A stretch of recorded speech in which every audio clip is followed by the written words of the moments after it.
Hey Braves fans, this is Greg Dykman from LSU, and this is Tomahawk Talk.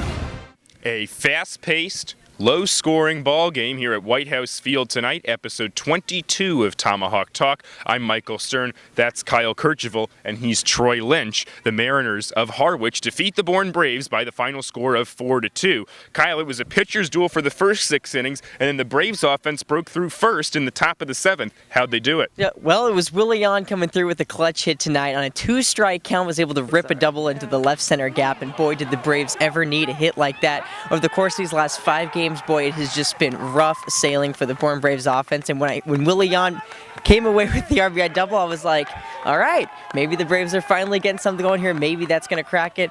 That was it for the offense tonight. We knew this going into the game, that Harwich is a really good pitching team. This is the best team in the Cape when it comes to performances on the bump. However, for the Braves to be able to rally in the late innings and to be able to come up with the big hits says a lot, because they haven't been able to do that whatsoever the past week. So kudos to Willian, for a guy who's really been struggling to come through with the big hit to get the 2 RBIs. Unfortunately, it just couldn't be held down tonight.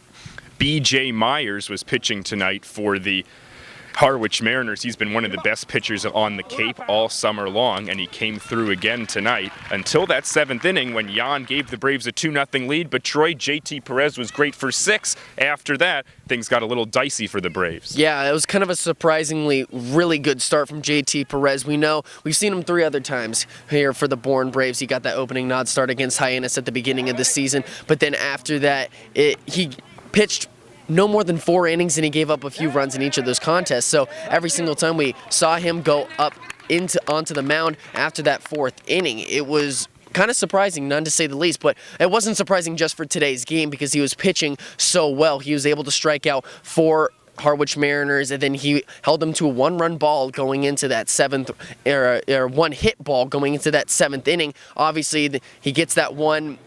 I don't even know how to say it. It's just that one ball that grounds over to first base and it hits off the bag. That was just unlucky. You can't do anything about that because he did his job. Honestly, that probably should have been an out. However, it wasn't. So Pavin Smith, he gets on, and then all of a sudden here comes Dunan, and he comes up, delivers a 1 RBI double. So then that gets it all started. So after that, both of the runs go to JT Perez. Linsman, I'm not sure what happened tonight, but it was just not like him. We know that he's better than that, so he gave up 2 other runs, and that inside the park home run from Dunan, who did it all for the Harwich Mariners bats tonight. So it was just an uncharacteristic night from the bullpen, but a great night for JT Perez. Perez pitches well, but ends up a hard luck no decision as the Mariners score 2 in the 7th and then 2 in the 8th to take the 4-2 lead, which they would hold on to secure the win. Happy time, though, for us as we get to select our players of the game. I'll start with you, Kyle. Who stood out to you tonight in a 4-2 win for the Harwich Mariners against the Bourne Braves? Well, the Braves needed a solid pitching performance to match these Mariners, and JT Perez gave them just that. Has to go. Player of the Game award has to go to JT Perez.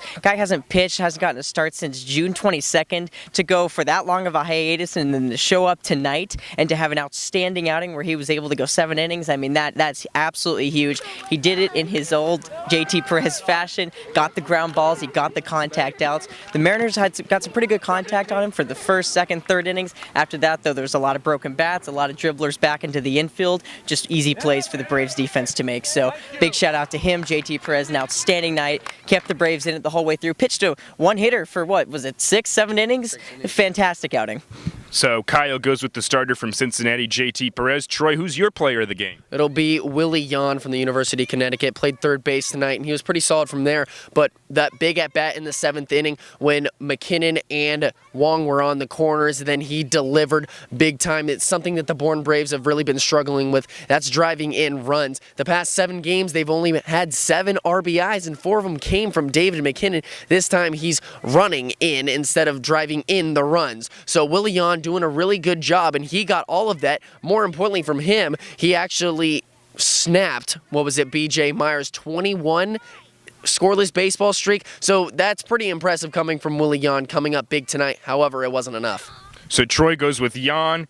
Kyle goes with Perez. As for me, I guess that I'll dip into the Harwich Mariners team, and I'll go ahead and select Joe Dunand. I thought he played a really nice game, whether you think it was an inside the Parker or not. He made good contact and came away with the base hit in 2 different clutch at-bats, and also did a tremendous job all night defensively over at third base. So that'll just about do it from White House Field. The bad news, the Braves suffer their 3rd straight loss, 4-2 to the Mariners. The good news, they get a second chance at these guys tomorrow. Game 23 and episode 23 will take place at Bourne Park, scheduled start time of 6 p.m. And for my partners Troy Lynch and Kyle Kercheval, I'm Michael Stern, and we will see you later.